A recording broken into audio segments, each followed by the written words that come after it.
بسم اللہ الرحمن الرحیم۔ حدیث نبوی صلی اللہ علیہ وآلہ وسلم ہے کہ جنت قریب اور جہنم کو دور کرنے کا طریقہ ابی ایوب خالد بن زید انصاری رضی اللہ تعالیٰ عنہ نے بیان کیا کہ رسول کریم صلی اللہ علیہ وآلہ وسلم سفر میں جا رہے تھے۔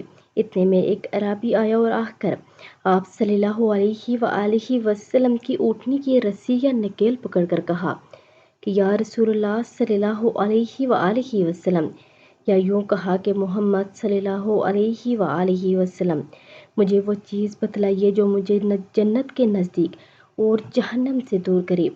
تو آپ صلی اللہ علیہ وآلہ وسلم نے یہ سن کر رک گئے اور اپنے اصحاب رضی اللہ تعالیٰ عنہ کی طرف دیکھا اور پھر فرمایا، اس اعرابی کو توفیق دی گئی ہے یا ہدایت دی گئی، یعنی اللہ نے اس کی مدد کی یا بڑی بات کے پوچھنے کی طاقت دی۔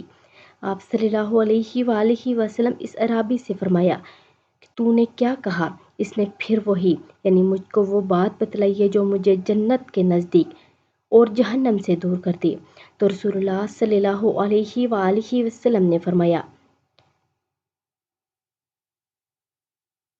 اللہ کی عبادت کر، اس کے ساتھ کسی کو شریک نہ کر، اور ادا کر نماز، اور دے زکوٰۃ، اور صلہ رحمی کر، یعنی عزیزوں اور رشتہ داروں کے ساتھ حسن سلوک ورا رشتہ جوڑ۔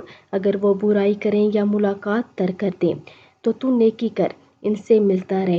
پھر رسول اللہ صلی اللہ علیہ وآلہ وسلم نے اس دیہاتی سے فرمایا، اب اونٹنی کو چھوڑ دے کیونکہ تمہارے سوال کا جواب ہو چکا ہے۔